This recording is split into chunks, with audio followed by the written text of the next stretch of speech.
Hey everybody, so we're talking about the Deadlock 0.912-2024 update. It's just being called a certain date because Deadlock is currently in a alpha state and the patches aren't going to be called like the version update or a patch version like 1.1 or anything like that because we're in alpha and they're not even bothering to have versions on the patches. It's another very large update with a lot of changes going on here, so it's definitely worth knowing and talking about.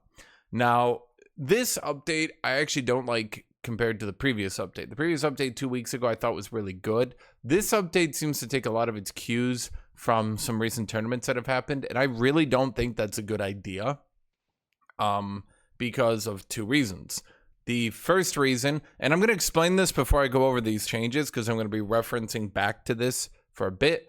So do, listen up really quickly. This also helps a lot of MOBAs do their changes a bit better. So one, early within a MOBA's lifetime, tournament players are not really that much better than the solo queue players. The solo queue players can end up actually being better very often than the tournament players. You'll often see this in streams and things like that. Later on, like give it a year, 2-3 years, the tournament players will end up being basically the very best players who practice for 8 hours a day, blah, blah, blah, blah, blah. But early on in a MOBA's lifetime, the solo queue players can often be better than the tournament players. So don't just think because someone's playing in a tournament, they're the best player. The second problem is these tournaments are being played in each individual region and can have metas develop that aren't applicable to the larger game. Now, some of you don't understand what meta means. Meta doesn't mean good. A lot of you guys seem to think if a weapon is meta, that makes it good. Well, meta means game without a game, or I should say game outside of the game, right? It's meta, it's above. So, for example, in a card game, if a certain deck if deck A was the meta, if it was the best deck in the game, deck B could also be meta despite not being a very good deck because deck B countered deck A. So deck B would be meta. If you were expecting people to bring in deck A all the time, then you could bring in deck B to try to get some wins. Deck B is not good despite being meta.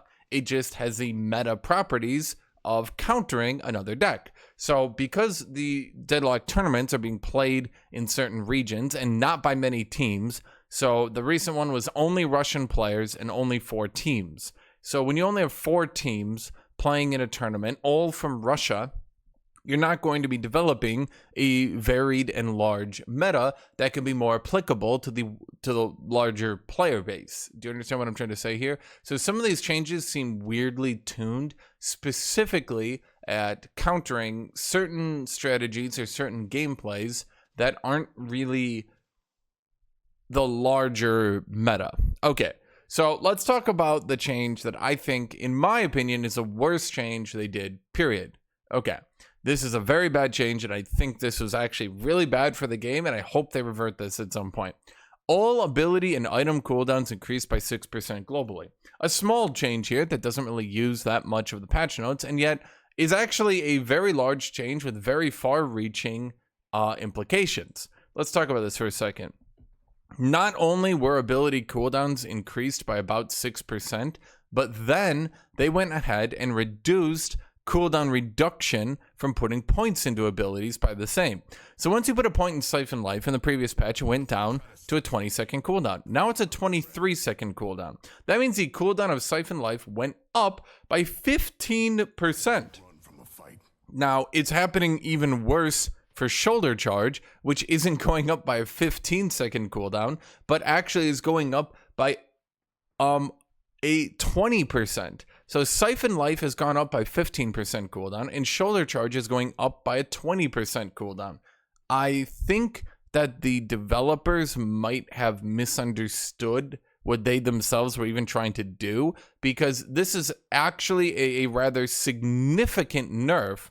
It's a very, very large nerf to any character who functions like that.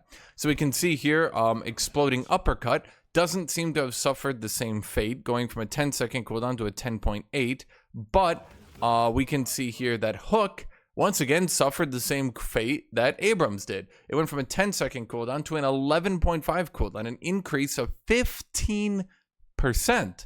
Likewise, with Hyper Beam, it went and geez, this ability increased in cooldown. I think it was 70 or maybe 60, and now it's 79. So this is we have very large cooldown increases coming into abilities that function like that. Just to show you one more for the purpose of kind of making this clear for people, this means that Flight, for example, is now a 28-second cooldown and an 8-second duration. This is a rather substantial increase to its cooldown, once again, which means that Vindicta will have a significant increase to her Flight downtime. Now, if they wanted to nerf characters like Abrams and they wanted to nerf Vindicta, they probably should have just listed that down there in their characters, but they didn't do that. They only did this, and I don't believe they even intended this, or if they do intend this, I think this leads to bad gameplay. Not only does this very much destabilize the character balance, but it also seriously screws up the fun of the game.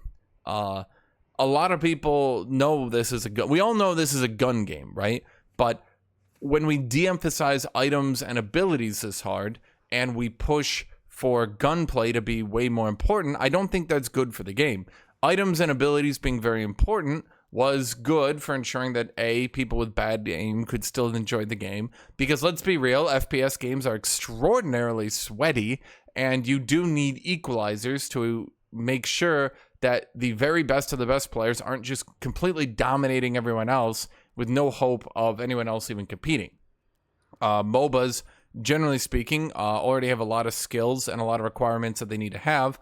Once we start de-emphasizing abilities and once we start de-emphasizing items and encouraging pure shooty gunplay, the skill cap of the game, in my opinion, will actually be too high for it to be enjoyed by too many people. While this might not seem like that big of a change, it is a big change. Increasing the cooldown of an ability by 20% is a massive nerf to it. Increasing the downtime of a character like Invicta so that she has, instead of a downtime of, let's say, 15 seconds on Flight, now she has a downtime of 20 seconds on Flight. That is a very large nerf to the character. They did nerf her later on, which I'll go over to, but I don't believe they intended Flight to suddenly have this extraordinarily high downtime that kind of, that's even the right way to put this. I don't think they intended Flight to now suddenly have this very large downtime where Vindicta is now extremely abusable in the late game. Yeah, maybe they did. I don't know. Anyway, let's move on. I spent too much time on that. Okay. So max respawn time now happens at 35 minutes rather than 40 minutes. So the max respawn time now happens earlier in the game, which means games will end a little bit quicker. T4 items cost reduced from 6,300 to 6,200. T4 items, did I say T3? T4 items, which were these big items down at the bottom, I do think that they were a little bit overpriced as is. There was definitely a problem with stacking every single 500, 1250, and 3000 gold item before ever going to a 6200 gold item. A lot of builds were doing that. Like a lot of builds were doing that. I would say most builds were doing that. Ever getting a 6300 gold item was pretty bad. Now, I'm not saying that no one ever did it. There were obviously some builds that did do that, right? But what I'm saying is that overall, on average, most people would try to avoid them for the majority of every game. So I think it's like a good little incentivization without going too far. Shield regeneration time reduced to 60 seconds from 50 seconds. Sorry, reduced to 50 seconds from 60 seconds. That's when you buy an item with item shield. So, for example, I don't know. There's probably an Invicta item that goes for it, right? No? Here we go. Combat Bearer. So if I was to buy Combat Bearer, I'll get a 300 bullet shield. Now, if this breaks, let me see if I can actually just show you this really quick.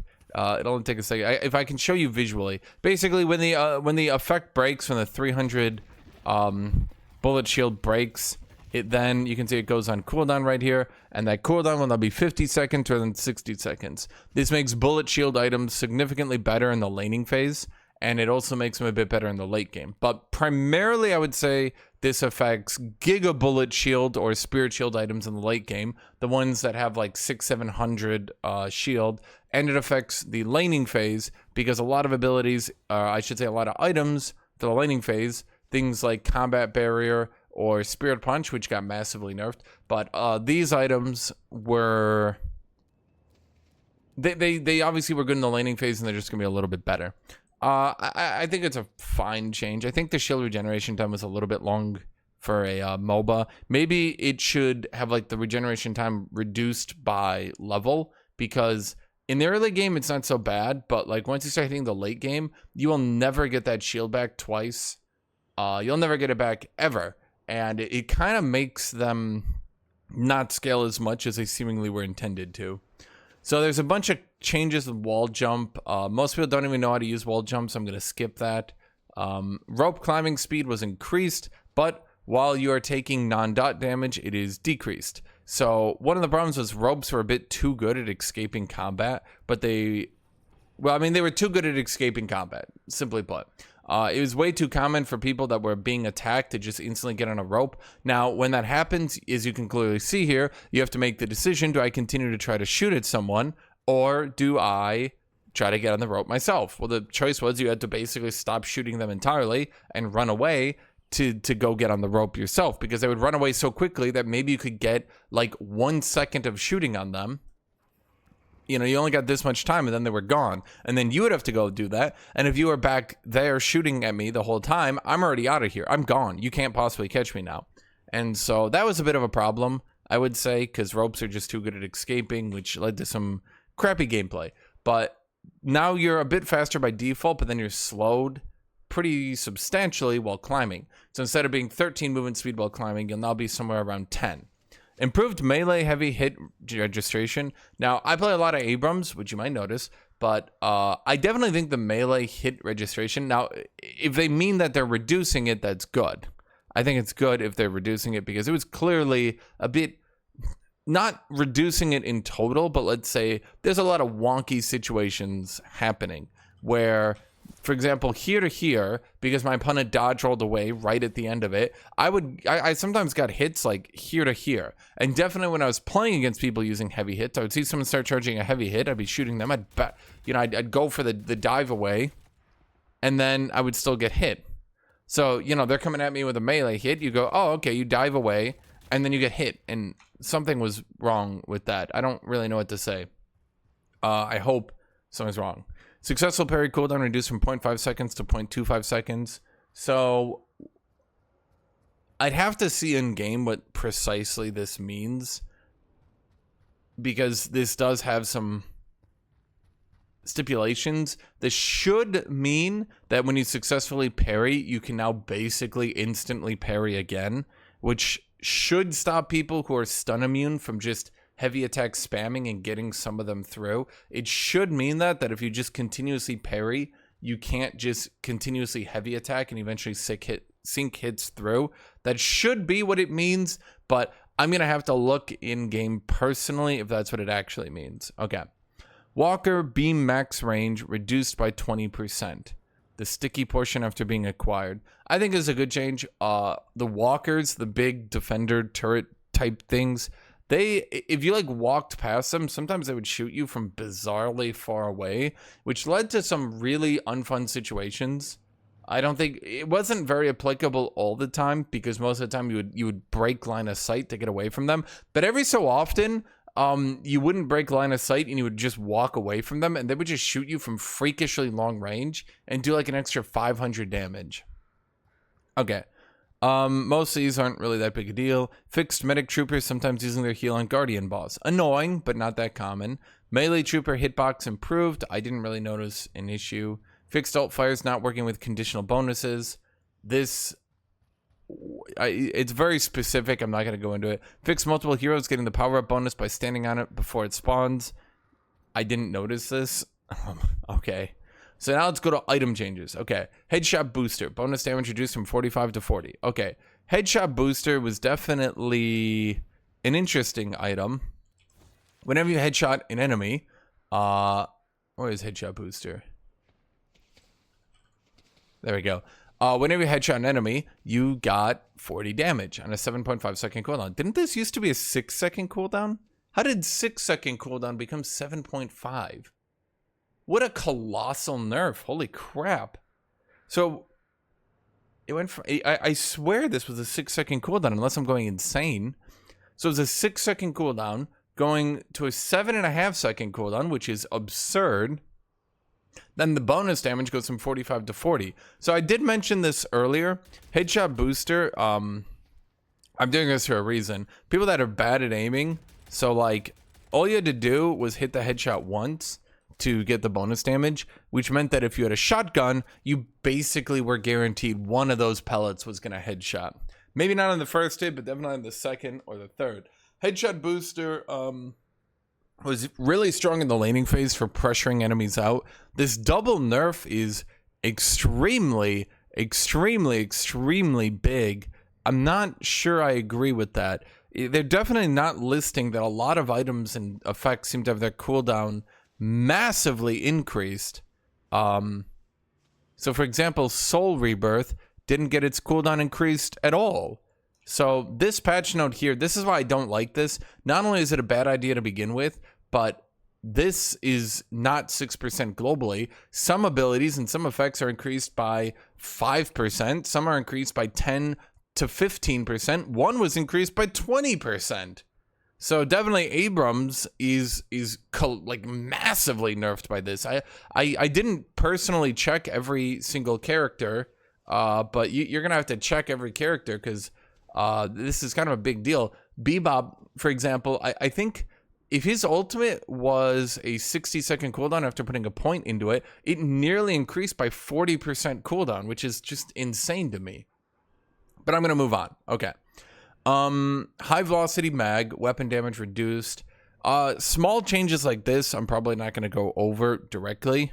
You guys can understand why, because otherwise I'll be here for another 2 hours like I was last time.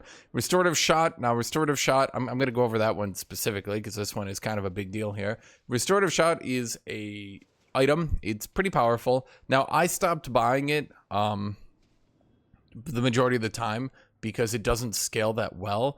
So restorative shot's cooldown went up from 6 seconds to 6.2, but then they made it heal for more. Very curious change, that one. Not really sure what they're going for. Why increase the cooldown and then increase the healing? I don't know. But the healing was 35-10. Now it's 40-15. That 15 healing from NPCs in particular is important because this means when you don't see an enemy and an enemy is backed off, you can get 15 healing instead of 10 from whacking little minions with it. Not that big of a change, but a little bit of a help. Boy, the cooldown changes are very weird and random. Hollow point round got a little bit of a buff. Not going to go over it. Now, rapid rounds, I'll go over this one. Rapid rounds was an item, gave you 12% fire rate, but reduced your health by 50. Now, unfortunately, this item was mostly built on characters that really shouldn't have been building it.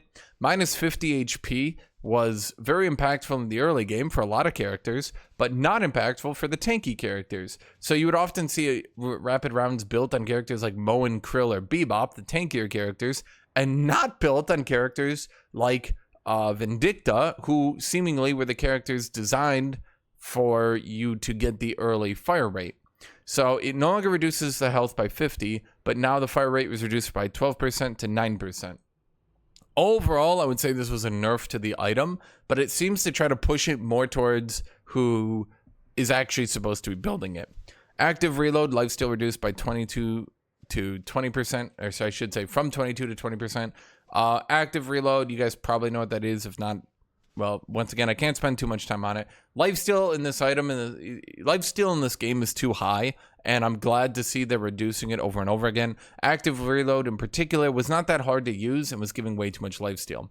Mystic shot, spirit damage now considers bullet fall off, and the cooldown was reduced. Now, was the cooldown reduced and then increased, I wonder? I wonder, I'm just wondering. Yes, literally yes. Okay, this is why these patch notes are super screwy with these changes. So Mystic Shot went up in cooldown by 5%. I think, unless it's 6% and the decimal's cutting off. But then it went down in cooldown. So it went from a 6 to a 5-second cooldown, but then it went up from a 5 to a 5.2. Very peculiar, but it now considers bullet fall off. So you can no longer proc Mystic Shot at max range just as a way to poke out other characters, which it definitely, it definitely, they broke the hotkeys. I can no longer seemingly get advanced item tooltips here. No, I can. It just doesn't work on items. So I can get it. No, I can't. Oh, because I'm in. Oh, they broke it because I'm in the testing area and they changed this to be tab. So advanced item tooltips is already tab. So now it's overwriting it. Okay, that's going to be really annoying. I'll have to fix that later. Oh, well. Berserker got a little bit of a nerf. Bullet resist reduced from 8% to 7%. That's a little annoying. I don't think Berserker was overpowered by any stretch of the imagination. He was certainly good. It was good for the characters it was designed for, and they built it, but okay. Long range, bullet shield increased from 90 to 140. So I already think there was a problem with Invicta getting too tanky in the late game. This is definitely going to be affecting that.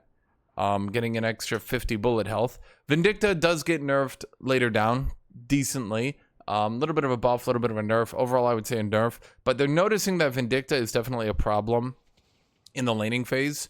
So I know that these bullet shield builds aren't really that good. If you're not Vindicta, if you are Vindicta, they are good because she just floats in the sky late game. But I don't know, I'm a little bit hesitant. Okay, melee charge is getting a lot of changes here that a lot of people don't seem to understand, and they play more into the overall melee character changes that they're doing. So let me change characters here to Abrams because it makes a little bit more sense when you're playing Abrams. Okay, so we got melee charge. It just crushed the game. Okay.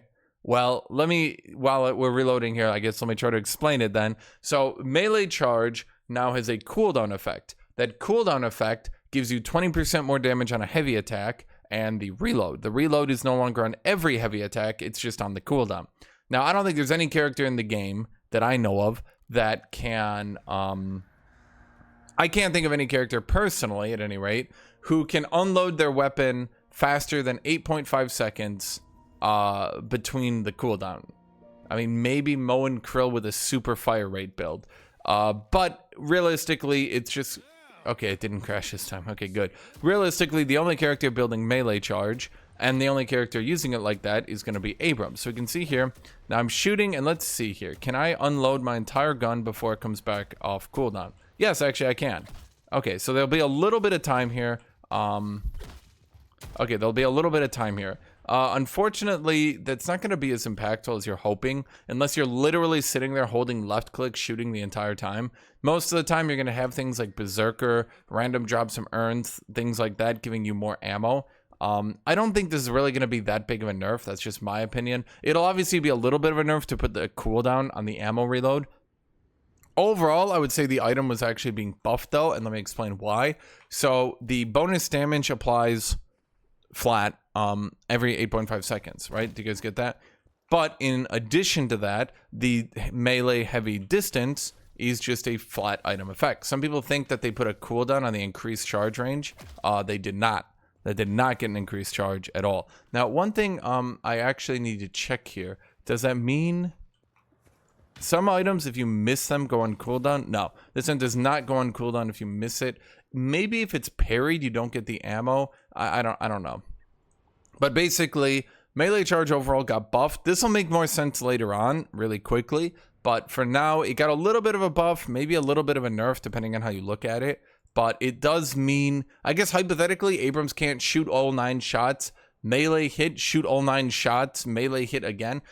I can't really understand who could possibly live long enough for that to happen. But in the off chance you do, it's now a slight nerf to his ability to get ammo in the mid to late game. Okay.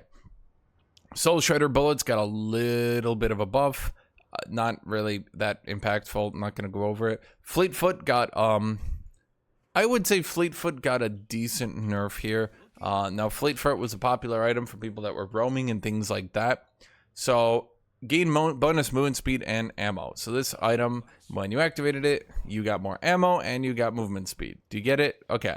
So the problem was when you were roaming, it was maybe a bit too good because it was giving you 4 movement speed. So what they decided to do to try to rebalance it a little bit, the bonus movement speed went from 4 seconds to 3 seconds. So a good nerf to that. But then the cooldown went down and the health went up. So I think overall they want the item to be at the same power level. They just don't want it to be so good at what it was doing. What it was doing was a bit too good at allowing characters to move in and out of fights a bit too quickly.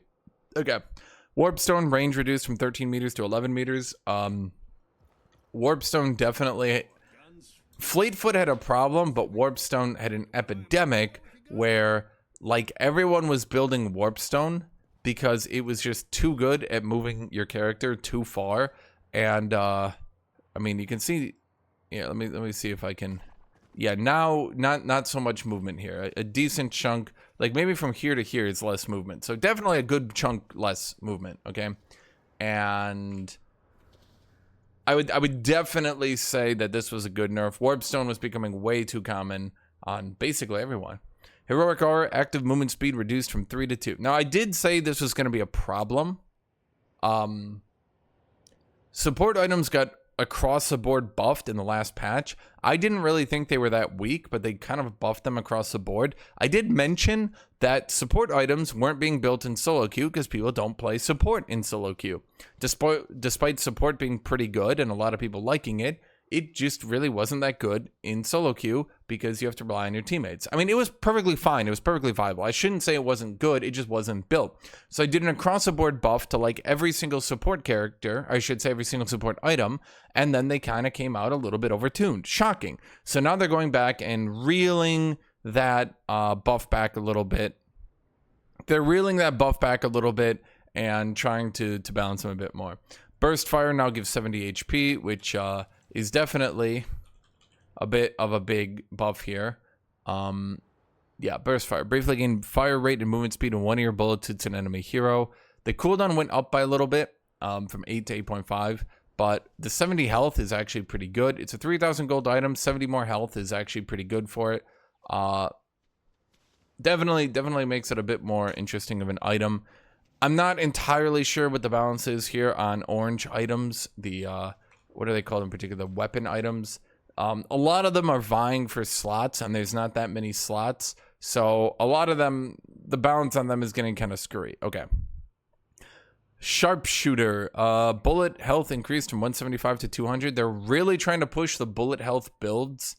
They've done this in this patch and the last patch. Once again, only Vindicta can really seem to consistently do them. And Vindicta is a bit of a curious character. Okay. Hunter's Aura, bullet resist reduction reduced from 10 to 9. So, Hunter's Aura was being built perhaps maybe a bit too much. I'm not sure if it was overpowered, but it was being built all the time to kind of massacre squishy characters. So if I just replace Warpstone really quick, you can see Hunter's Aura was giving you minus 9% bullet resist to an enemy hero, or it was giving minus 10 and minus 30% if they were alone. Now it's giving minus 9, minus 27%. This will affect a lot of those characters who are just sprinting in and kind of assassinating one squishy character. It's probably a good nerf, but I think a lot of the changes they're doing, I know I play Abrams, so you're going to call me biased, but like they're doing a lot of across-the-board nerfs to Abrams, then nerfing him directly, and then doing a lot of unlisted nerfs, like increasing shoulder charge cooldown by 20%. They're kind of doing a lot of nerfs on this character. Hunter's Aura is definitely one of them, because he was using this to shoulder charge one character maybe away from their team to get that full damage reduction. Titanic Magazine, bullet resist increased from 15 to 18%. This seems to, I mean, it's a very big buff because of how bullet resist works and all that. Titanic Magazine gives you a lot of ammo, damage, and bullet resist. Now, the problem that I think the problem I'm noticing here is that they keep buffing weapon items over and over. Because all weapon items are competing. The problem is most weapon items just give you some form of damage. There are unique ones like Hunter's Aura, Warpstone, things like that. They're getting nerfed. The problem is the ununique items, or the items that are kind of increasing damage but maybe in different ways. So we're getting to the point. Titanic Magazine is a 3,500 gold item, gives you ammo, bullet resist, good bullet resist, and weapon damage. But now I can't click that X to cancel that. But when you're looking into a problem here, when you look at that versus Intensifying Magazine, increases weapon damage as you continuously fire your weapon. Intensifying Magazine dramatically outperforms it for the purposes of, you know, let's say longer fights or having more ammo or things like that. Now you can combine the two for sure, and a lot of people do that. But when push comes to shove, basically everyone's going to rush Intensifying Magazine. Titanic Magazine is just coming up second fiddle to it. Now, I'm a bit worried here that, especially with the cooldown changes and them kind of doing double patches now of across-the-board buffs for weapon, I really don't think the time to kill in the game needs to go down. I think a lot of people are playing and enjoying the game as is, and as people continuously get better at using their abilities, as they get better at using their items, as they get better at using their mouse to headshot people, time to kill has slowly been going down. We've been seeing that. When the game was new, it was pretty common for fights to be long lasting, but now, you know, when I go play the game, it's pretty common for characters to very quickly annihilate each other at very rapid speed. Okay. Alchemical Fire, Spirit Power increased from +7 to +11. Alchemical Fire, you just throw fire on the ground.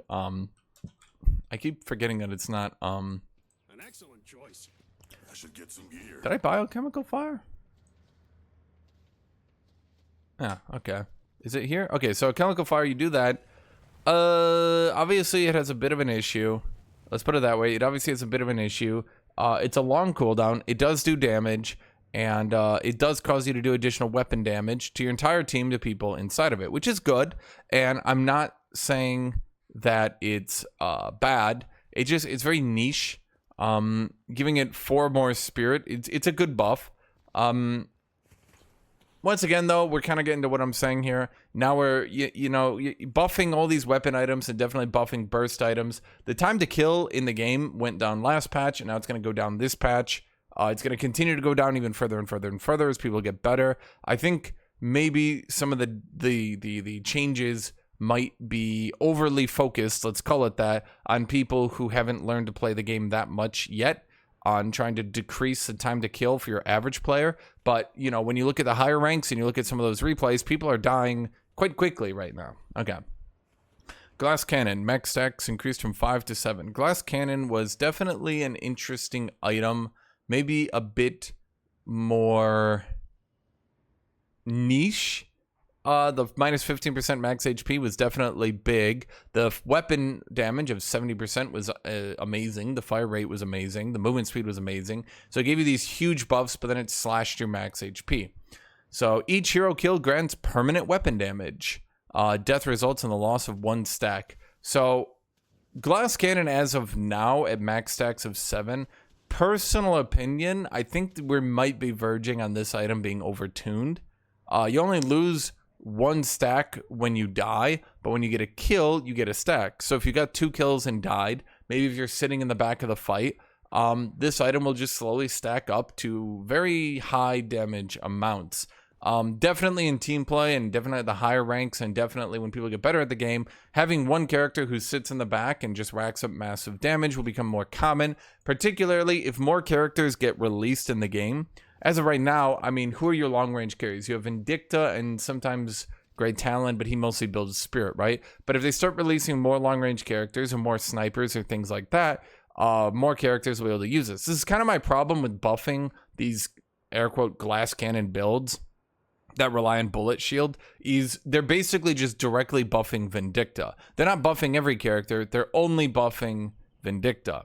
Silencer damage is being increased. I didn't think that needed to be done, but I don't think Silencer was an item that seemed really amazing and was very frustrating to fight against, but in reality often wasn't that amazing, which is kind of amusing when you think about it. Frenzy, linger duration increased from 4 seconds to 6 seconds. Presumably when you're in Frenzy and you go above 40% HP, because Frenzy gives you a buff when you're below 40% health, presumably this means that when you go above 40% health, and now those buffs linger on you for 6 seconds rather than 4 seconds, which make it a little bit better. Definitely better with lifesteal builds. I don't think lifesteal builds needed a buff, but it'll definitely make it better on them because now you can use Frenzy, potentially stay alive below 40% health, then heal up a little bit, and then you'll keep that fire rate, that spirit resist, and that movement speed for a little bit longer.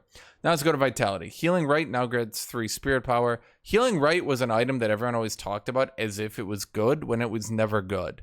I don't understand why anyone thought this item was good. It's a 500 gold item. It does not scale at all. Most 500 item golds at least scale a little bit and do a little bit to your late game builds and can actually be decent. Not all of them, but some of them, right? But Healing Right did not scale at all. It only gave 45 bonus health, and that was it. It's active, especially now that it's active, is on a longer cooldown. Its active was already kind of debatable on if it was even really that good. Yeah, I don't know. So even now, I don't think it's going to be that good. People always talked about this item as if people were building it, as if anyone used it, and no one used this item. No one built it. It was not good. Enduring Spirit. Spirit Lifesteal increased from 8% to 10%. I know nobody was building Spirit Lifesteal, but once again, I take issue here. I don't think Spirit Lifesteal and regular Bullet Lifesteal, I don't think these are...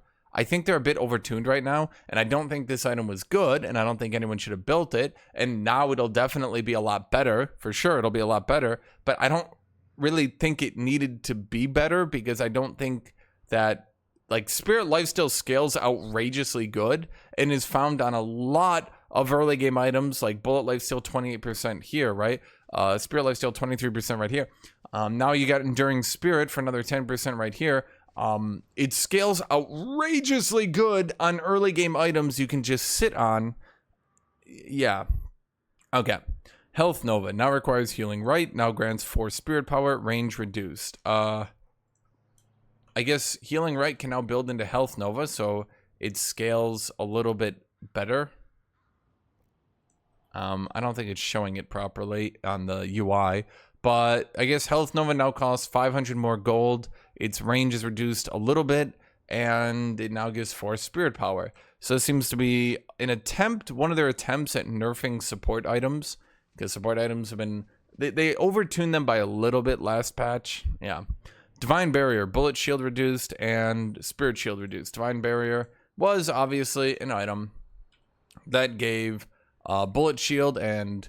It was movement speed, bullet shield, and spirit shield to an ally. Once again, like every support item, it was a little bit overtuned. It was a little bit too good at keeping allies alive because it gave bullet shield and spirit shield, and they weren't on the same modifier. This meant that effectively you were giving 600 health to an ally, potentially pretty early in the game. So Divine Barrier had the very, let's say, unfun secondary effect of making it outrageously difficult to kill characters. And maybe a 1250 gold shouldn't have been giving 600 health, effectively 600 health on demand to whoever it wanted to. That made trading basically impossible with Divine Barrier. This made, this item, let's just say this item was outrageously good. I was seeing even characters like Vindicta building it because it was just kind of making you unkillable until late game. Okay, let's move on. Rescue Beam, I'm not going to describe it. Rescue Beam, much lower cast range. No longer requires Healing Right, so its cost is a little bit down. And then the heal got nerfed as well. Rescue Beam was probably healing a little bit too much. Fortitude, Lane Troopers do not reset the passive regen time. Fortitude is that item that will never be built and you'll never see. After not taking damage for 11 seconds, gain 4% health regen. Yeah, I don't care. I don't think anyone cares. It's really bad. I don't care. You don't care. Nobody cares. No one will build this item. It has a decent passive effect, I guess. You get weapon damage when you're above 75%. But it's you might look at this item and think, oh man, for 1250, this is pretty good. This isn't 1250. This is a 3,000 gold item. Nothing is making this item good until maybe after maybe if it was after not taking damage for 5 seconds. I would consider it just as a way to like back out of a fight and be able to get back in a reasonable time. So Life Strike, melee damage reduced from 40% to 30%, sorry, 35%. Oh, I forgot to talk about the melee lifesteal nerf. Melee lifesteal, melee damage reduced. Life strike, melee damage reduced. So, especially with the Spirit Strike, I'll just go over that right now so I can just properly talk about it. Spirit Strike, melee damage reduced as well. So melee items lost 7% damage, but they gained 20% damage from one hit on the heavy melee item. So the intent here seems to be that in an average fight, that melee characters do about the same damage 1v1. So Abram's build does about the same damage 1v1, assuming you hit an enemy with 3 or less punches. But it seems what they're trying to do is nerf melee characters, particularly maybe at the lower ranks in solo queue, from just spamming Q on people who don't parry and killing them. You'll need to be punched 4 times to see the damage go down. So it'll definitely not really be something that affects the high ranking play for sure, but it will definitely probably affect the lower rank. Okay. Majestic Leap, cooldown reduced from 24 seconds to 22 seconds. My only question here, yeah, and then the cooldown got increased to 23 seconds. So, interesting change, for sure. From 24 to 22 to 23. Wow, what a patch note. Definitely worth my time to read. It's very funny that... Okay, Metal Skin went from 22 to 20 to 21. Once again, huge change, huge change. Probably going to consider this item now. At 22 seconds cooldown, I didn't want to build it. But at 21? Maybe. Okay. Inhibitor, fixed damage reduction on bullets not being reduced by percentage properly. I think that they're potentially saying that Inhibitor was reducing the damage on bullets by a flat 35 instead of 35%. I'd have to look in game. Once again, it's a bit hard to like test all, like when there's like 200 patch notes, it's a bit hard to know what they're saying in every single one of them. But I think what they're saying is it was reducing it by a flat amount instead of a percent. This should make Inhibitor significantly stronger. Yeah, significantly stronger. Colossus, radius increased. Colossus, cooldown decreased. Colossus continues to be a very sketchy item that not a lot of people think is that good. It seems the melee damage is still 30%, and they just have it listed at 20% and don't talk about it. Colossus is odd because it's 6,200 gold instead of 6,300 now, but it doesn't really help you murder people as much as you'd hope it would. Every time you buy it, you hope you can just get right up close to someone, slow them, and murder them. But often, people just have superior stamina and double or even triple dash away from you really quick, or even air dash away from you really quick. And one of the problems with Colossus, in my opinion, is that it unlike an item like Phantom Strike or, you know, stuff like that, Leech in particular, it doesn't really just sort of, you don't suddenly and inexplicably massively increase in power catastrophically to the point where like your entire gameplay has changed. Okay, speaking of that, Phantom Strike was ludicrously overpowered, and people found out it was ludicrously overpowered in particular in spirit builds. Why is that? Well, let's read. The damage was reduced from 150 to 75, then the spirit power scaling was reduced from 2 to 1. See, the problem with Phantom Strike, the problem with Phantom Strike was that it scaled on 2 times Spirit, which meant that in particular characters like Pocket were going Phantom Strike as a mid to late game item, and all that Spirit they had stacked, the 50, 60, I mean probably a lot more than 50 to 60, let's say the 70 to 80 Spirit they stacked meant that this item was hitting for like 300-400 damage, in particular with its base damage. That was a bit much. Maybe 300 damage is a better way to put it. It was about 300 damage, Phantom Strike. So when Phantom Strike was doing like 300 damage, and Pocket had his base damage build, and he had so many, he had mystic vulnerabilities and items like that, it meant that Pocket, despite doing a lot of survivability items, and only really scaling a little bit on Spirit, and going with like a lot of weirdly survivable stuff, he was using Phantom Strike and crushing squishy characters. It became a problem. Phantom Strike definitely was becoming a rapid issue in the game. Yeah.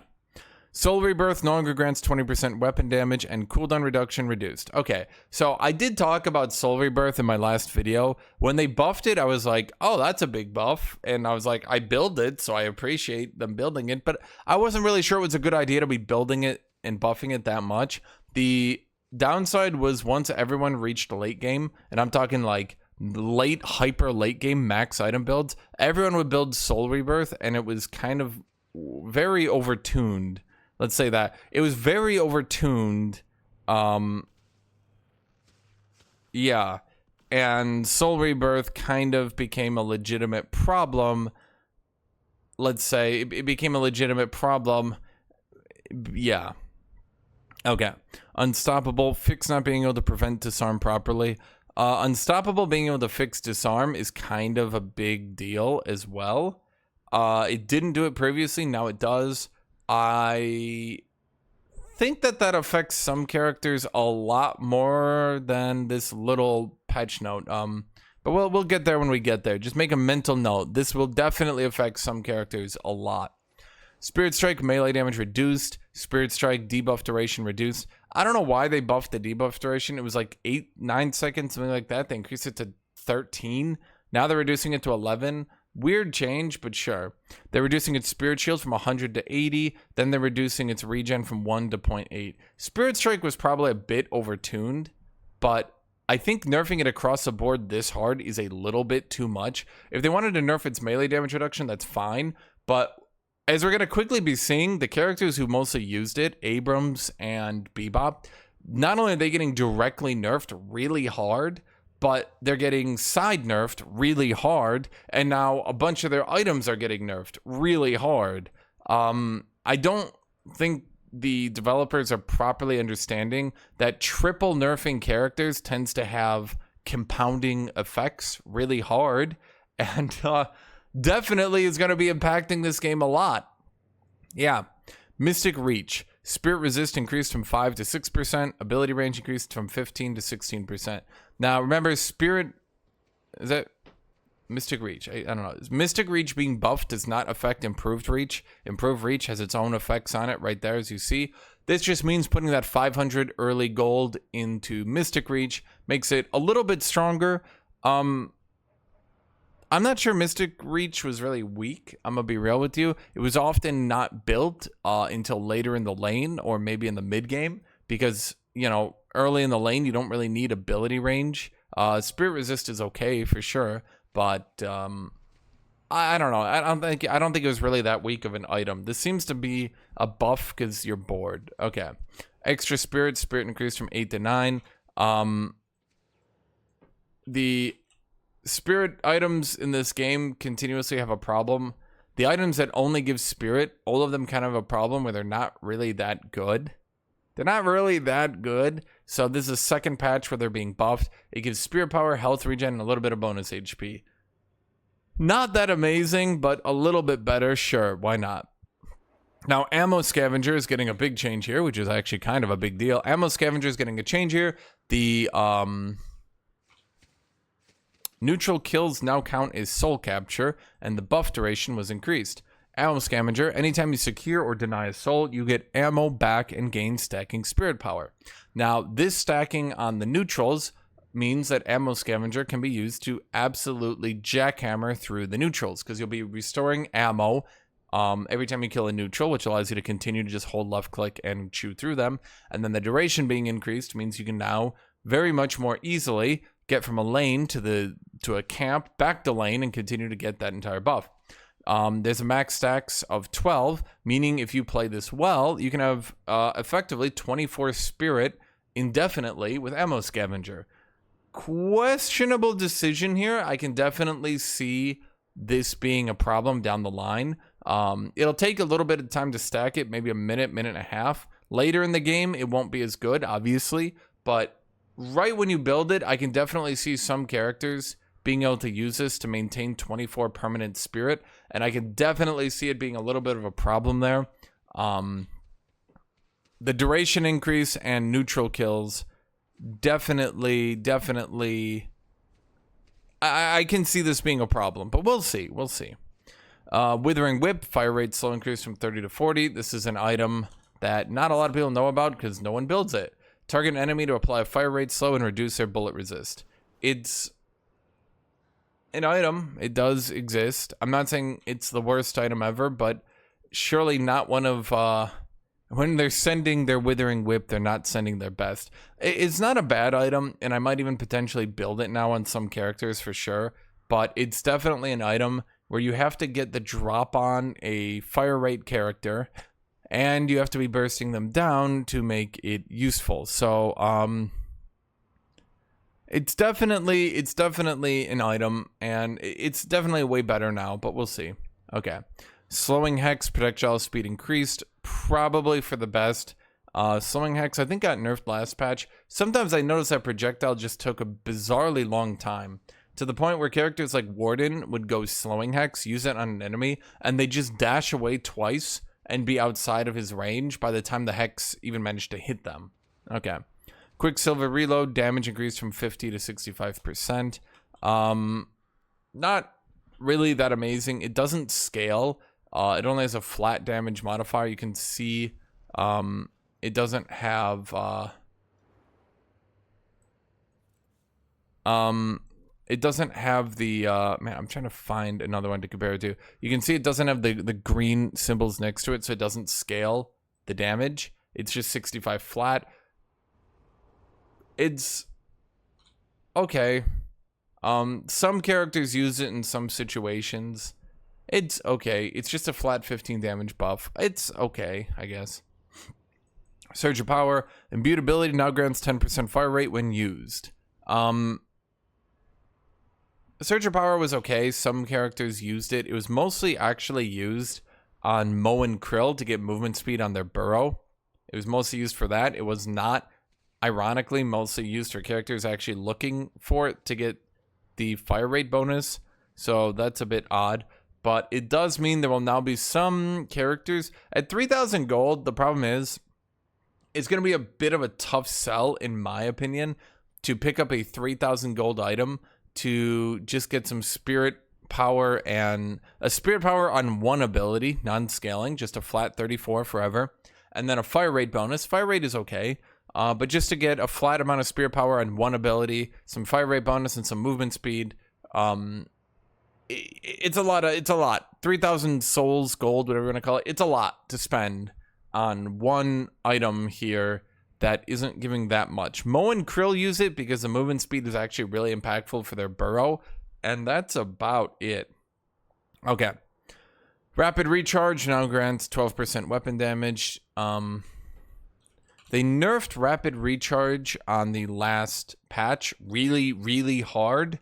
So now they're going through and they're giving it a little bit of a fine-tuning, a little bit of a buff to try to tune it up. One funny thing I've noticed is that a lot of the high-end spirit items give weapon damage, which is curious. I understand the idea is to give a lot of spirit to... Well, actually, I guess they don't. Okay. Huh. Well, there is spirit power on a lot of at least the mid-end weapon items, but a lot of these spirit things have weapon damage. I mean, there's weapon damage. Escalating exposure doesn't. Mystic reverb doesn't. So we got weapon damage on curse. We have, I guess that's it. So there's a couple up here. There's a lot up here. A lot of the high end spirit items give weapon damage, and that seems to be something that they're pushing. They want the characters who build spirit to still use their gun, especially with the cooldown change. They seem to be emphasizing the gunplay in this game and trying to downplay the ability of the game a little bit. I don't think that's a good change. I think a lot of people definitely got used to the game being kind of item and ability heavy and less gunplay heavy. I don't think pushing it to be a much harder gunplay game is good for the game. Once again, I mentioned this earlier.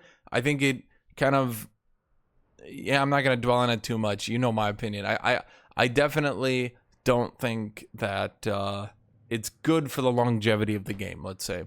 Improved Burst got nerfed a little bit. Instead of 10% max HP, it's 9, but its Spirit went up from 6 to 8. Little bit of a nerf. I think Improved Spirit and Mystic Vulnerability were way too good. That's just my opinion. I think between the two of those items, they were just way too good. And I think in particular, they were causing certain characters like Pocket to be able to only buy those two items, stack a crap load of survivability, and then still be able to burst on squishies later on. Definitely, I think improved burst and mystic vulnerability were way too good. We're probably going to see a little bit of a nerf to mystic vulnerability, improved burst again. Oh wait, there's improved reach getting buffed. My bad. Okay. So improved burst is just only nerfed. Improved reach is getting buffed a little bit. Improved reach, it was mostly a bebop item, from what I understand. Some other characters were building it, like Kelvin. That's about it. 2 spirit is really not that big a deal. I think in an average fight, that 2 spirits maybe gonna equal out to like 5 more damage, 10 on a good day. So like it's not that big a deal. Torment Pulse gets more health. They've buffed Torment Pulse twice now. I think the problem is that as more and more people play the game, Torment Pulse seems to be 3,000 gold to not really get that much out of the item. 15 more HP is definitely not going to be that big of a deal. I think the problem Torment Pulse has is that as time goes on, and again, as the time to kill gets lower and lower and lower, and as people get better and better at using their characters, you spend less time sitting next to an enemy with Torment Pulse just doing damage. And particularly when you start looking at it from the perspective of, do I want to build an item that allows me to combo an enemy to death, or do I want to build an item that slowly drains them? The slow drained item keeps coming up short. Now, they are buffing Torment Pulse. They've buffed it twice now, so we'll see what happens.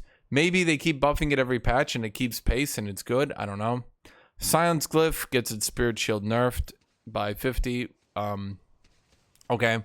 Echo Shard Spirit Power increased from 8 to 12. Echo Shard being buffed. Echo Shard being buffed is basically just a bebop buff. That's just my opinion. It's just basically a bebop buff. There are some other characters that go Echo Shard. It's primarily just a bebop item though. 4 Spirit Power, once again, is not that big a deal. On Bebop in particular, I know it'll really buff his ultimate, even 4 more damage on his ult. It's like 8 more per second, I think. But on a normal combo, 4 Spirit, I mean, we're talking like 5, 6, 7 damage. It's, yeah, okay. Now we're talking about hero buffs and nerfs, mostly nerfs. And this is why I was talking about the Abrams changes, by the way, because now that Abrams got a lot of his cooldowns nerfed really hard, and he got a lot of his items nerfed. Now we're looking into the nerfs on him in particular. Fixed seismic impact getting stuck on ceilings like the mid-boss room. Good change. Very frustrating thing. Shoulder charge rate reduced. Shoulder charge turn rate reduced a bit. Infernal resilience reduced from 17 to 16%. That's the amount of heals. Shoulder charge stun time reduced. Now this one is very impactful, and I don't think they know what they're cooking with this one. Here's the problem. Shoulder charge already has an issue where a lot of people playing Abrams will get improved duration. They'll get improved duration because there is a low chance that if an enemy is lagging, that they can parry before you get off that heavy attack. You can see in a normal situation, the stun doesn't go away until the heavy attack connects. But you can see now definitely there is a very small chance here that someone who's lagging or doesn't have a proper connection, or the game just randomly lets them, there's a significantly higher chance now that people will be able to parry before the heavy attack goes off.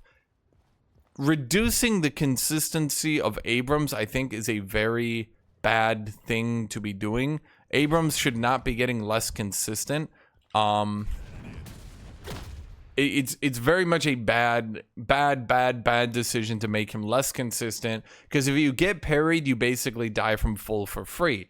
So I don't like that at all. Even if we're not talking about the nerf, even if like stunning 2 people was too good, they definitely mean that you can't gunshot people. That's definitely out. Being able to gunshot people consistently before they duck or do an action like that, that's out right now. But even if we're talking about balancing the ability, I think the net code sometimes lets people parry when they shouldn't be, and this will make the problem significantly worse, and I don't want to die to people parrying who should not be parrying. Okay. So overall, kind of catastrophic nerfs here to Abrams. The cooldown and shoulder charge went from 15 to 18. The duration went from 1.0 to 0.85. So a large nerf to its cooldown, a large nerf to its duration. Siphon life went from 20 to 23, a large nerf to its cooldown. This 100% is going to be impacting Abrams in very, very large, very noticeable ways. Nothing more to say. These are really big nerfs to this character. And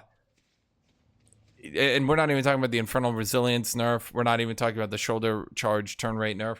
We're not even talking about all the item nerfs. Yeah, it's a big nerf in my opinion to the character. I don't think they're really thinking through. There's two problems going on here with Abrams. Let's say, one, he kind of stomps the low ranks a little bit too much. Two, he's the only viable melee tank right now. And the problem is, generally in MOBAs, it's a good idea to have a melee tank. Teams generally like melee tanks. So at the high end, he's generally going to be a high demand pick because let's look at the hero roster. If you don't have Abrams, there's not a single other viable melee tank.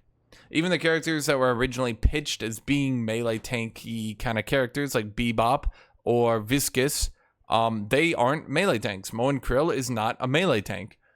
These characters can't play melee tank. Only Abrams can because of reasons I'm not going to get into right now. But because of that, he will always be a high demand character for his ability to be a tanky melee character. So he'll always be a high priority pick at the high rank, and at the low ranks, because he's the melee tank, melee tanks just generally do better at the low ranks.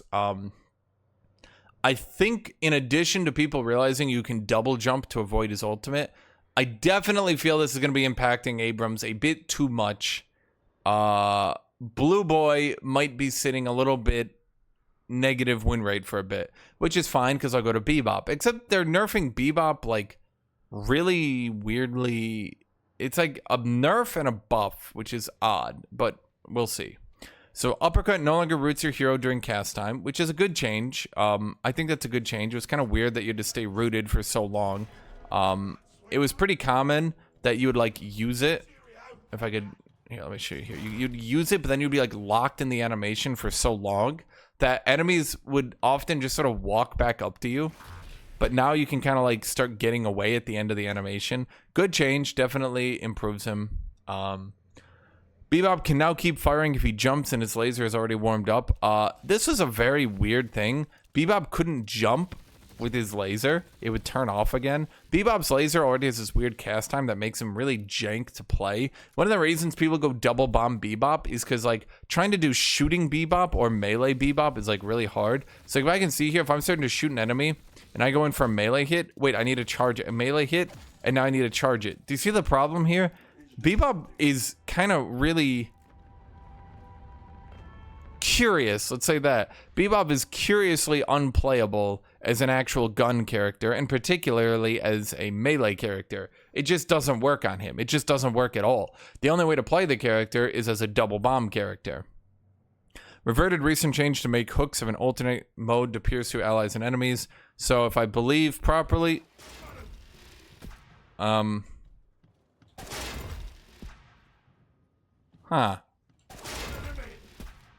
I guess it now goes through allies. I gotta... What? So if you're close to an ally, it goes through them. But not if you're close to an enemy. Interesting. Kind of an unlisted change here. At the very least, this should mean that you can no longer do this. You can no longer do this and pull through an ally. Probably a good change. Was definitely a bit sketchy that he was allowed to do that. I didn't really like that he was allowed to do that. Okay. So I pressed space bar, so it skipped all the way bottom. Hook range was reduced from 35 to 30. Not really sure why. Bebop was annoying, but yeah. Giga nerf to his ult cooldown, but now it AoEs on the ground. So hopefully this also... Well, it's not that hard to hit people, but it should be good for chasing people around walls a little bit. It's like if someone runs around a wall, you can now get like a little bit of time where you're still hitting them on the ground. that should be helpful for this ability being a bit more viable. I'm wondering if it... Does it hit walls? Yes. How much does it hit walls? Well, okay, I'm a little bit curious how much it hits walls. Well, we'll see once we're in game. Kind of hard to test all this stuff at a whim, right? Okay. So, actually, I was wrong here. It does look like some decent buffs to Bebop. It just says hook range is very curious. I'm not really sure why hook needed its range nerf. Bebop was already considered kind of low tier. So you can see this 5 meters range definitely impacts him. I think Bebop was already considered kind of low tier.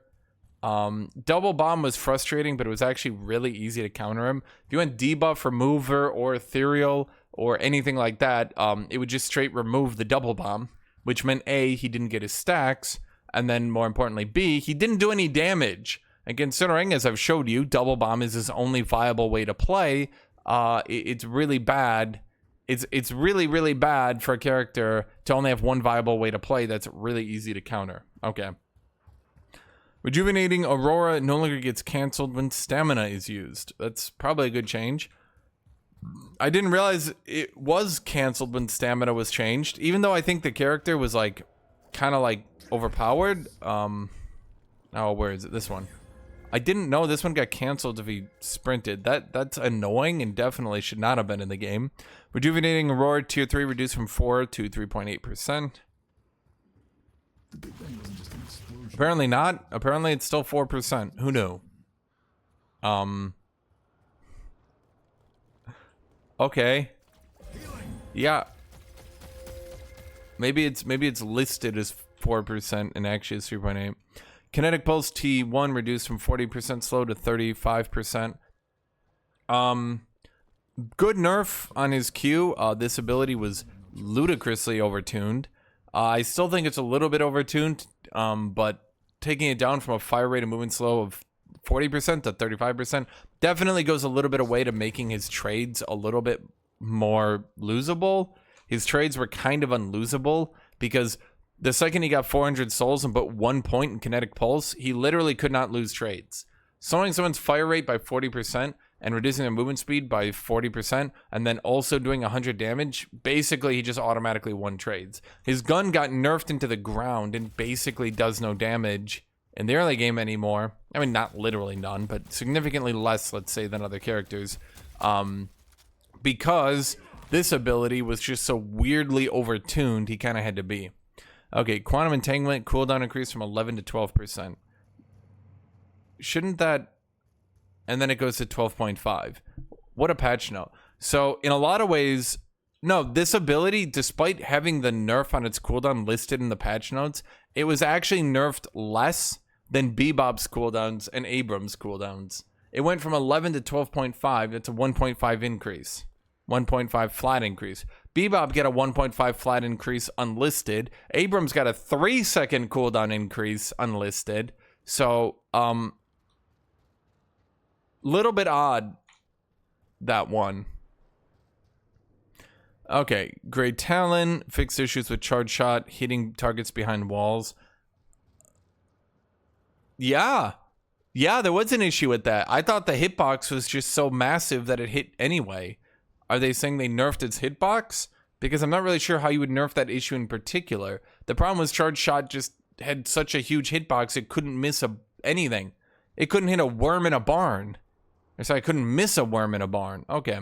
Fixed Guided Owl doing damage through buildings. Yeah, that one was frustrating too. It would just hit a building, AoE you on the other side. So charge shot would hit you through a wall. Then you would summon Guided Owl. You'd try to run away, hide behind a wall, and then it would kill you. And you'd be like, the hell? I think Great Talon is a character that was enormously overpowered, despite the player base at large considering them bad. I don't know why. Great Talon's laning phase was so absurdly overtuned, it like broke the game. Rain of Arrows weapon damage reduced from +7 to +4. Good. Rain of Arrows 2/2 weapon damage reduced from +7 to +5. Good. Bullet damage growth per boon increased to 1.46 to 1.8. That's fine. If they're going to giga nerf the crap out of his early game, I'm fine with him scaling better. That's a good change. Overall, I would say it's a good change. Holy crap, this dude was so insanely overtuned in the laning phase. You basically died twice to Great Talon. If he was a halfway decent player, you died twice to Great Talon. Basically guaranteed. Guided Owl cooldown increased from 110 to 120. Good. Haze fixed issues with Sleep Dagger hitting targets behind walls. Once again, this issue seems to be that Sleep Dagger's hitbox is so massive that it just hits you anyway. Infernus, base health reduced from 625 to 600. Fire Dash slow resistance increased from 30 to 50%. So they seem to want Infernus to be a little bit squishier in the laning phase, but they seem to want him to be a little bit better at team fighting, which is fine. I think Infernus overall is still overtuned though. I think they kind of need to flat nerf something. I don't think they can keep side grading. I think Infernus needs like a flat tone down. Okay. Ivy fixed some control issues and flying near a wall. Ivy airdrop silence and slow debuff duration reduced from 4.5 to 4 seconds. Cool, I guess. Kelvin gets absolutely jackhammered. I feel bad for Kelvin because I don't think the character will even be viable after this one. I did say he had the double whammy. I did talk about that. He was a bit overtuned, but at the same time as being overtuned, he was also really annoying. So I figured the developers were just going to absolutely annihilate him. And here we go. So the Arctic beam fire rate slow was reduced by 80%. So from 80% to 40%. So it's reduced by half. So most fire rate characters will now be able to sit there and outgun Calvin's Arctic beam, which I don't think it should have been an 80% fire rate slow, but there's definitely going to be a problem now where fire rate characters will very much likely be able to just stand still and beat the crap out of him, which I don't think is good, but we'll see. Arctic beam movement slow reduced from 80 to 70. I figured they would just reduce both of them to 70% and that would be the nerf. Okay. Objectives and Rejuvenator are now frozen and invulnerable while under Frozen Shelter. This is another massive nerf. So if he puts his ultimate down, the orb, if he puts the orb down and puts it over an objective or Rejuvenator, any objective and Rejuvenator are now invulnerable while they are under his ultimate. So he can no longer use this to secure game ends, to secure objectives, to secure anything. That's a massive nerf to the character. Whether or not he should have been able to do it, probably not, but it is a massive nerf to the character. And then just a bug fix right here. So kind of a ludicrously big nerf to Kelvin. I know he was a little bit overtuned, and I know he was annoying, but definitely a problem with smashing a character this hard right after I had to buff him for being underpowered. Okay, so Lady Geist, in my opinion, was a little bit undertuned, but she was certainly one of the more annoying characters in the game because of that ultimate. Essence Bomb tier 3 damage increased from 22% to 26%. Big buff there. Essence Bomb spirit scaling increased by 0.10. Not really that big a deal. When we talk about spirit scaling, we're talking about like, okay, so she's going to do like 6 to 10 more damage throughout late game. Like really not that big a deal. Spirit scaling nerfs and buffs are not as big, especially on single target, or I should say single use. On multi-hit abilities, they can be a big deal, but on single hit, I think her Q, now that I'm thinking about it, where is she? I think her Q might... Okay, yeah, okay, I was wrong. So this does actually multi-hit. It deals 26% of the original damage per second for 6 seconds. Okay, so a 0.1 buff, that...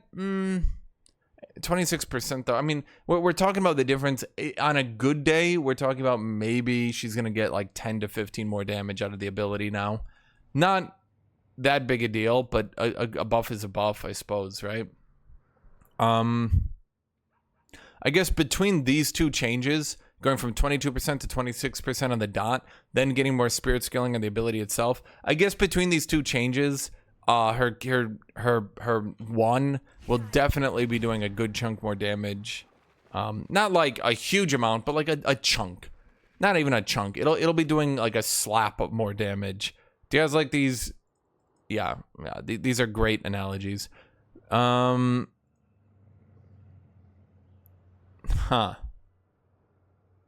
Okay, just a bug fix here. Self-damage no longer consumes shield. Lady Geist, self-damage no longer consumes shields. And I guess they're making that particular to her. Okay. It's a general change for everyone, but I guess they're just listing it under her because it affects her. Okay. Lash, ground slam now allows you to turn during the descent. Probably a good change. Annoying things shouldn't be in the game, even if the character is overpowered. Bullet growth went down pretty considerably. His bullet growth ate like a 25% nerf. That's pretty big. His damage scale's like 25% slower. That's actually a rather significant change. Ground slam spirit scaling increased. Ground slam damage per meter spirit scaling increased. Okay, so Lash seems like he's being retuned a little bit, which is definitely a good thing. I did mention to a lot of people, Lash had a problem where he has no recoil and his bullets always hit dead center. And I mentioned this the other day. The problem is, Lash, despite having good ground pounds, and despite being what should have been a ground pound character. Sorry, I'm like hiccuping. Let me get water. What should have been a ground pound focused character on big, juicy hits, instead was being played primarily as a gun character who happened to ground pound for some damage every so often. It was maybe fun, but I don't really think that was, let's say, his intended gameplay. You know, his intended gameplay was definitely not to use that every so often. You know, maybe use that like at the beginning of the fight, and then kind of ignore that, and then just dash around in the air shooting people in the head with his pinpoint accurate gun. I don't think they really intended him to just be a hyper mobile headshot spamming gun character. They wanted him to be a ground pounder. They wanted him, especially with things like Death Slam and Flog. Oh god, these cooldown increases are gonna be pretty brutal. Okay. They definitely wanted him to be more ability focused, though with these cooldowns, this went up by 20%. That's not 6. That's not a 6-second cooldown. That's a 20-second cooldown. Oh boy. Some characters, every character got nerfed equally, but some characters got nerfed more equally than others. Yeah, okay. This is actually, I would say this is actually a fairly significant nerf to Lash. Now that I'm looking at it, oh yeah, this is, especially with these cooldown changes, this is actually a pretty big nerf to Lash. Yeah, I'm not sure it's good for the game that the cooldowns on abilities are just going to be significantly longer. I think people like using abilities. I think abilities are fun. But now we're going to be running into a problem where abilities are going to have such long cooldowns. Let me turn this off here. Let me actually show you the real cooldowns now. So these abilities are going to have such long cooldowns. You thought you were making progress. I mean, do you see the problem here? Like, this is kind of a long cooldown, I would say. It's kind of a big issue. Devi's abilities pay on this long of a cooldown. Okay, I'm gonna move on with my life. McGinnis, medicinal scepter radius reduced from 6 to 5. So McGinnis's heal is now lower range. It now scales its range with spirit power, though. Well, let me look here. Let me think here. Looks like you're only gonna need a little bit of spirit power. Let me actually check if my guesstimations, because it's giving me a range. I don't know if that range is in meters or something else. So let me just buy like a really big. I'm gonna buy Boundless Spirit. So, not you. Need some healing? Yeah. Okay, I was right. So I was her healing range will now scale significantly with Spirit. I know I have Boundless Spirit, which is the biggest spirit item in the game, but I did that to kind of test my head math here real quick. So yes, Spirit McGinnis is definitely going to be having very large ranges on these heals. And this is, I wonder now, will that stack additively or multiplicatively? If I want to get improved reach, I'm not going to put it on medicinal, but let's put it on the turrets, right? So if I do this, will this now Yeah, that seems to stack multiplicatively. So she will definitely be able to heal the majority of a team fight. We're staying in this fight. Gotta keep everyone up and fighting. Yeah. I mean, it only heals 25 health regen, so it's not that big a deal. But it does give them fire rate, and then later on it gives them max health regen if you max it. I can definitely see a world, maybe not all the time, but I can definitely see a world now where there's a pretty good possibility of like a support McGinnis. With the wall being the way it is, with the heal being the way it is. Definitely with like turrets being able to just do support damage and things like that. I can definitely see a world where McGinnis maybe doesn't build so much for her gun, and she just either goes for spirit items or support items. That's an interesting change. Okay. McGinnis can no longer wall jump from Spectral Wall. Minimum range on Spectral Wall was reduced. Duration was reduced. The spirit scaling on her ultimate was increased. Her ultimate minimum range was reduced. I don't know. I keep pressing tab because I'm an idiot. Don't worry about it. So if I look at her ultimate, yeah, so the minimum range was reduced a little bit, which should help this. It should help this be a little bit more usable. But definitely, yeah, I can see. I can see spirit builds being a good bit better. And then mini turrets have their bullet travel time increased. It just says bullet travel time increased. Mini turrets bullet travel speed increased. Is this like throwing them out, or is this? Oh no, these bullets are moving like really fast now. Holy crap. Oh yeah. Spirit McGinnis is definitely going to be viable after this one. Might actually see these potentially being adjusted at some point. We'll see. Oh yeah. Think I'll let these things do the shooting for me. Okay, we'll see. You'll see how it works out. Mo and Krill, camera zooms out a little bit more when unburrowing, can cast Scorn while using combo. But then in return, his combo duration increase was reduced from 1 second to 0.75 seconds. I'd like to see Mo and Krill's ultimate nerfed a little bit more. And I would definitely... That's a good change. This helps him stay in perspective for a bit longer so you can get your camera. The camera zoomed in way too quickly, which kind of was a bit disorienting. So I'd like to see them nerf his ultimate maybe a bit more. Oh boy, but wait, I just remembered. Man. Okay, so his Scorn cooldown went up.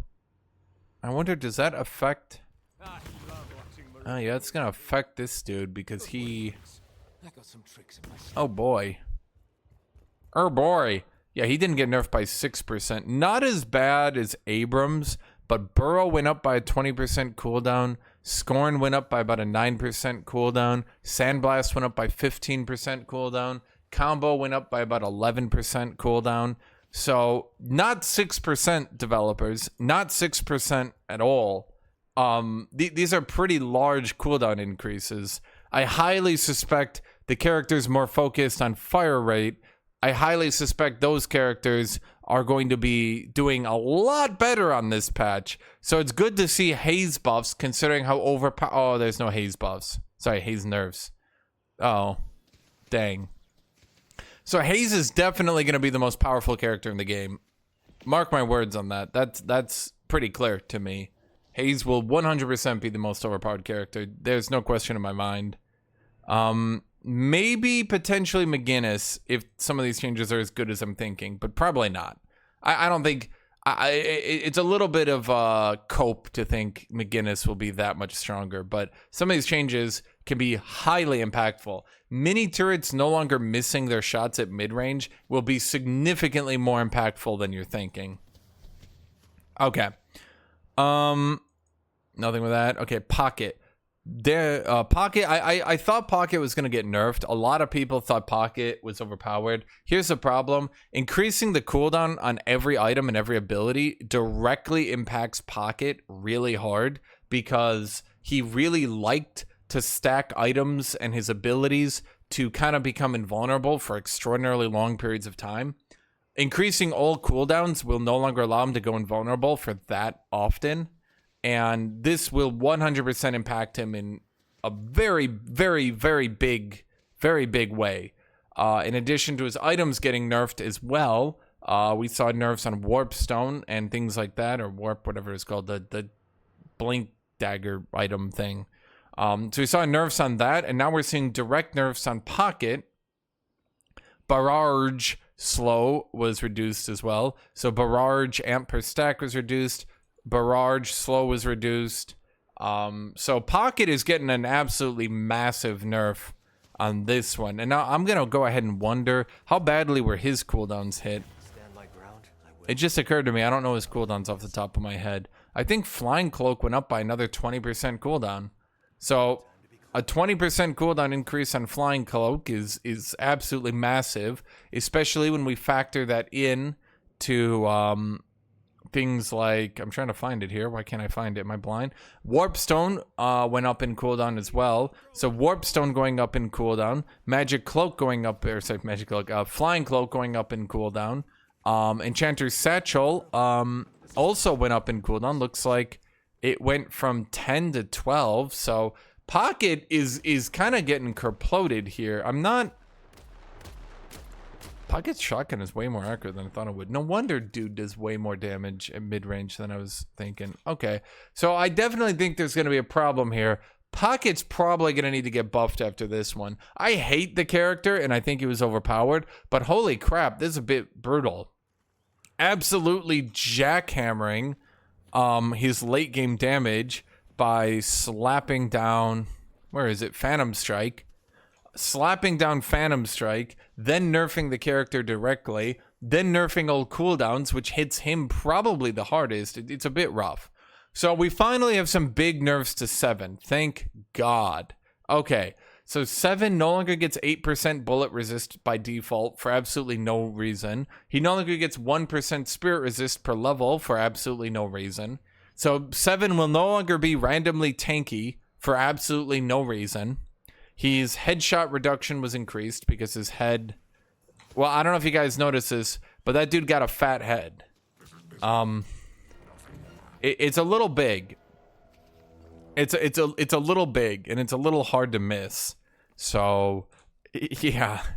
Then we got some huge nerfs to his ultimate. The base damage was reduced from 124 to 110. They nerfed the spirit scaling like 3 times, but like spirit scaling's not that big. It's like a big deal, but it's not that big. The base damage was a huge issue on the ability. The max radius was reduced. Now that max radius is a radius, that's before you get items and things like that impact it. So if I get improved reach on it, that -5 radius then also gets impacted by that 35%. So that 35% would have been increasing it to like nearly an extra 7 meters radius. So can we look here? Okay, it's still gonna hit outrageously far, but it's only really here. Let me see if I can hit both those dudes over there from here. Okay, it's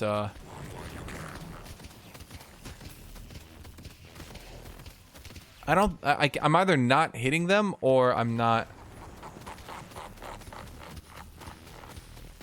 I can't tell if I'm being line of sight blocked. I'm trying to. I don't think it's in range. No, it's definitely not in range. Yeah, okay. So yeah, the thing that's mentally messing with you, there's like you see the line? The line looks like it's hitting them, but the stuff on the ground is not. So yeah, this is a pretty big nerf. Okay, when you actually look at the shadows instead of the line that comes out, I don't know why they have the line. It's not actually aligned to it. It was kind of messing with my brain. Yeah, this is a pretty big nerf to its radius. So 7 will no longer be clearing the map out. This should also mean that 7 that jumps into the air twice over the patron will no longer be able to clear the entire base out. So good nerf to that. Damage down, radius down. The cooldown was reduced, which I think is fair. If it's no longer going to be an automatic win, Going from 180 to 148, that's definitely a good, that's a fine change.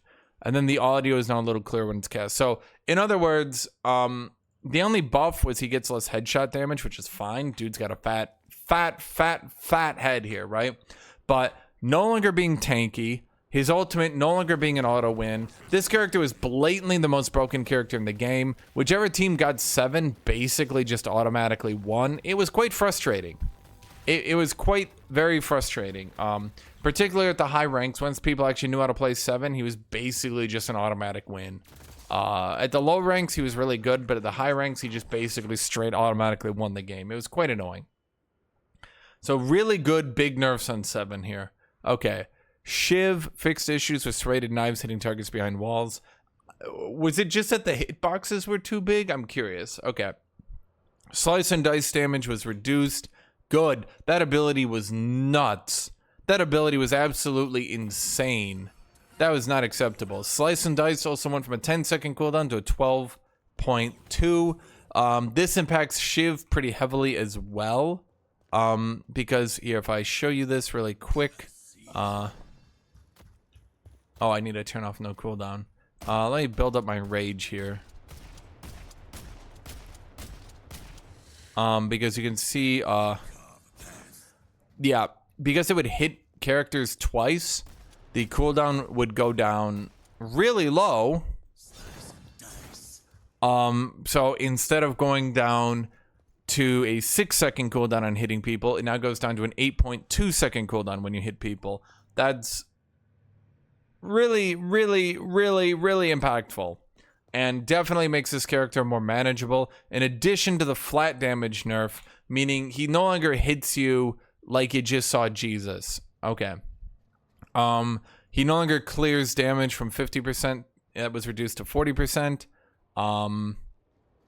The killing blow damage, bonus damage from full rage reduced from 25% to 20%. So, yeah, he got 20% more damage from being at full rage. Now it's, he got, sorry, 25%, now it's 20%. So a flat damage nerf on Slice and Dice, and then a percent damage nerf on his ultimate. And now he clears less of the damage he took. He gets this back at tier 2. He gets the 25% damage bonus back, but Shiv's late game wasn't that amazing, so I'm totally okay with him getting some of that damage bonus back in the late game. This should hopefully make Shiv way more reasonable. Shiv was outrageously unreasonable. Now, I think they might have gone a little bit overboard. A lot of these characters that they nerfed are also a lot of the characters who were kind of getting very low cooldowns. I definitely think, and this is just my opinion, characters like Shiv were very ability dependent. Being less ability dependent is going to hurt him. So we'll see, but they might have gone a bit too overboard. Yeah, because some of these, like characters like Haze don't care that much about, you know, cooldowns. Like, what does it matter, right? Like, Haze doesn't care. She's just going to shoot you, right? So if every character in the game now has longer cooldowns, that's going to affect Haze significantly less. And it's very clear to me Haze will blatantly be the best character in the game. Blatantly. Okay. Vindicta's getting a little bit of a rebalance here. I talked about that earlier. Her base bullet damage was reduced from 14 to 13. Good nerf there. Her early game damage was completely out of control. The duration of her stake went down. Instead of plus 7.5, it's on plus 5. So that's, once again, a very good change. If we go load up Invicta here, we can see her stake. This used to be, what was it, a 3-second tether? Absolutely outrageous. Absolutely outrageous. Now it's down to a 2.5. I still think that's maybe too much. Assassinate bonus gold is now shared with the sisters. I would actually say it is a nerf. Spreading out gold. They call it gold, not souls. So that's them, not me. Don't say I did. Okay, this is definitely a good nerf. Spreading out gold is generally bad in MOBAs. The more items you stack on one character, the better. Okay. Crow Familiar now reduces bullet armor. But Crow Familiar, impact duration damage was reduced. Spirit scaling on Crow Familiar was reduced. Spirit power duration scaling was reduced as well. So if you shoot people after hitting them with the Crow Familiar, it will now deal more damage. But just using Crow Familiar on its own will now deal less damage.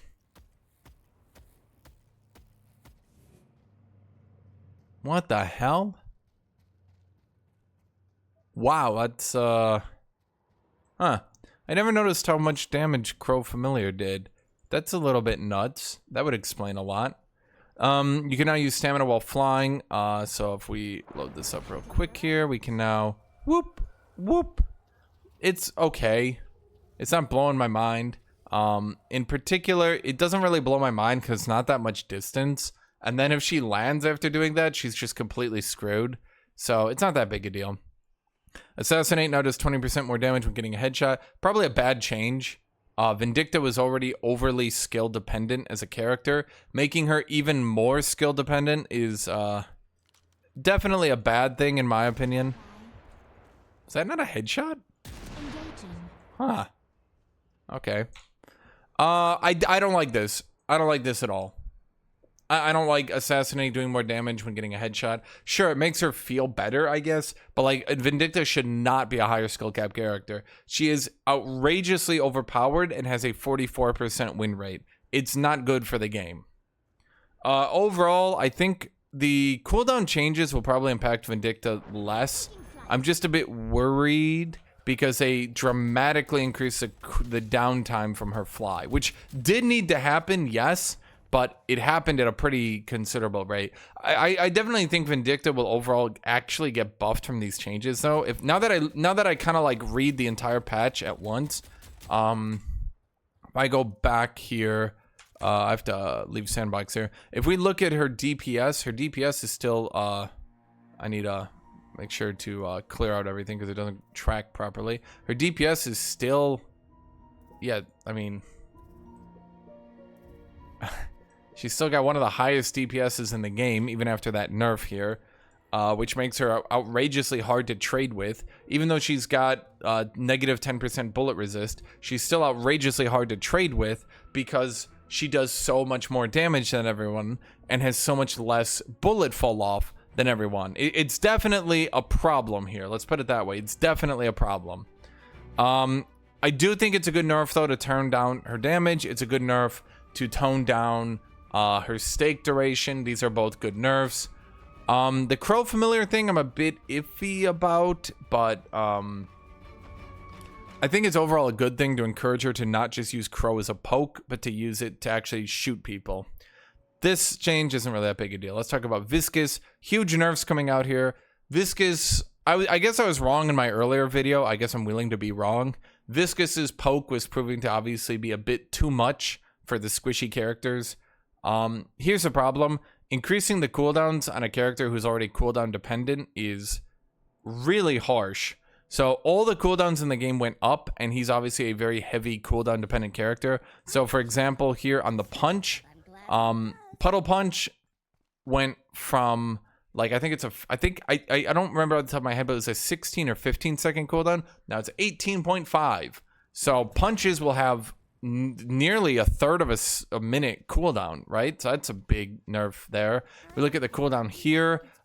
This went from, I think, 18, or sorry, I think this went from like 12 to 15. So that's like an outrageous nerf. Maybe it was 13 to 15. So huge nerfs on his cooldowns, right? As an ability dependent character, as a poke dependent character, that's already a massive nerf. But then they're also reducing his bullet damage by the same amount Vindicta got it. And then they're also reducing the splatter damage by a little bit. Now, they are buffing his ultimate to seemingly compensate. The turn rate was increased. I can feel it being increased, but it's still unwieldy. Like, sorry to say, like, I know it was increased, but this is still too much. In my opinion, they reduced the cooldown between hits, so you can hit people every 1.25 seconds from every 1.5. I think still the only reason it's going to be impactful is if you randomly lull trap someone in a situation like that, it'll be impactful as an ultimate. But other than that, it's still, like, the turn rate is definitely better than it used to be, right? But you're still not going to be able to, like, you know, it's like, it's like, it's okay if you get really good at him, maybe, But like even in a situation like that, I didn't double hit them. So like, do you see what I'm saying? Like you basically need to like theory craft absolutely ludicrously biased situations to make it a good ultimate. Okay. Warden is getting a big nerf, which is odd. They're basically nerfing everyone except Haze. Everyone in the game gets nerfed except Haze. I think Haze will go up to like a 60, like maybe even 62% win rate. I know they broke all the data tracking sites, but like holy crap, Haze is going to be mind-numbingly, disgustingly overpowered. It's gonna be a problem. So Warden bullet growth reduced from 1.31 to 1.2. He'll do less damage as the game proceeds. The debuff on his one ability is also getting reduced. The radius on his one ability is also getting reduced. So it'll be harder to hit for less duration, and his bullet damage is going down. Because he gets so much attack speed, that impacts him pretty considerably. In return, it looks like he gets bullet resist when casting his ultimate. It doesn't really make his ultimate that usable, but it does mean in a pinch, if you get ambushed or something like that, if someone sprints up to you and you're like, oh no, you can kind of like desperation cast your ultimate. Maybe if you're like being hit by a Haze sleep dagger, you could cast it as like a response or something, or maybe you could cast it. I don't know. It's a good change. I think the channel time is a little bit long, especially I think it's a little bit long if he's going to be doing less damage because, you know, sorry to say, but I think Warden wasn't really that good to begin with. Sue me. And I think nerfing him wasn't really needed. If they're giving him this buff and they think they need to like compensate for it, I don't think they needed to. Okay. Wraith, in my opinion, was overpowered. I don't think that's really debatable. She was way too overbearing of a lane bully. So the base damage on cards, we can see this right here. The base damage is going from 100 down to 80, but the spirit scaling is going from 1.2 to 1.5. Wraith, ironically, actually did scale decently. A lot of people didn't know how to build her, but she actually didn't even really scale that poorly. So the spirit scaling is going up. This should mean at around 80 spirit, the damage on her card trick will equal out. Above 80 spirit, it'll increase. For the majority of the game, I think that her damage is obviously going to be nerfed. I don't think there's really any argument on that. This is then obviously a good change because it was pretty common for her to just absolutely shred people in trades, especially in the early game. I'm just in the early game, it was particularly bad. Once you got good at Haze and once you knew what you were doing, these trades were like ridiculous. The poke was ridiculous. It was like insane. The cards were practically undodgeable. Just serious problems with this character. Into the late game, she could stack them up as well. It was pretty common with some fire rate spirit builds. It was pretty common. She scaled too good. She was too good. She was just too good. She was just way too good. I'm glad to see them tone down her laning phase. I'm glad to see a lot of these laning phase characters that were just outrageously way too good of lane bullies get toned down. That's my only hope for Abrams, is that maybe he can get into the game without being poked out in like the first 5 minutes. I definitely I've been talking about this a lot. There was definitely a problem in this game where the lane bullies were way too good at being lane bullies. And so because of that, I don't think as people got better and better at the game and people allowed comebacks to happen less and less, I think that a lot of characters who were seemingly good but needed a little bit of time to scale, like Abrams, and I say this because I play a lot of Abrams, I don't think they were going to continue to be viable because they were just going to get bullied out so hard early game by these lane bullies. But I do see really big nerfs. We got the big nerf to Wraith. We got the big nerf to Shiv. Though Shiv needed a little bit of time to scale, it wasn't that much. We nerfs big nerfs to Seven and his weird tankiness early in the game, and it definitely is scaling. We got nerfs to Pocket. We got some nerfs to Well, Lash wasn't really that much of a lane bully, but definitely his bullet growth scaling going down will hit him a bit. We got huge nerfs to Kelvin. We got good nerfs to Great Talent. So I think a lot of the overbearing lane bullies are getting hit. Vindicta's damage. These are good changes. I really like this. Okay. Then the last thing we got here is Yamato. I'm not going to go over this because we're already spent so much time. So Yamato, ammo now scales with spirit power. Power slash base damage was reduced. Grapple burst duration was reduced. Ult fire now fixed to work with conditional damage sources. So her ult fire, that's where she chucks a grenade, will now work with things like point blank. It's a good change. It didn't, and it should have. She can now interrupt power slash with parry. Her transformation, bullet, and spirit resist was reduced as well. So her ultimate is less tanky. Overall, it seems like they're trying to push her into building a spirit build. It seems like they're trying to nerf her and then encourage her to build spirit with giving her ammo scaling based on spirit power. It's a change. I don't know if it's a good change or not, but it's a change. Overall, I would say I kind of really don't like the cooldown increases. I really don't. I really don't. I think that the game is more fun when you can use more abilities. Now, I'm not saying, you know, let's give everyone 100% cooldown reduction, but the game is fundamentally more fun when you can use more abilities. If spirit builds were overpowered, if alpha strikes were overpowered, then they should have just nerfed the base damage on some abilities a little bit more. I don't think it should be that abilities are on huge cooldowns and then, like, you just sort of sit there and awkwardly shoot each other. I know it's a shooter, but, like, let's be real. The shooting mechanics in this game are not so amazing that, like, your average player who now has to spend way more time just, you know, holding this and doing this, your average player is not going to see this and be, like, transfixed on this. So I definitely think this will make the game less fun. I definitely think they have 100% reduce the fun in the game by doing this change. Okay. That's it. That's my entire video. Thank you all for watching. Thank you all for getting through here. Make sure to like, subscribe, and leave a comment down below. But seriously, everybody, give me your thoughts. Give me any feedback. Do you agree? Do you disagree with anything I just said here? Thank you all for watching. Thank you all for being here. Thank you, everybody. And as always, I hope you all have a great rest of your day.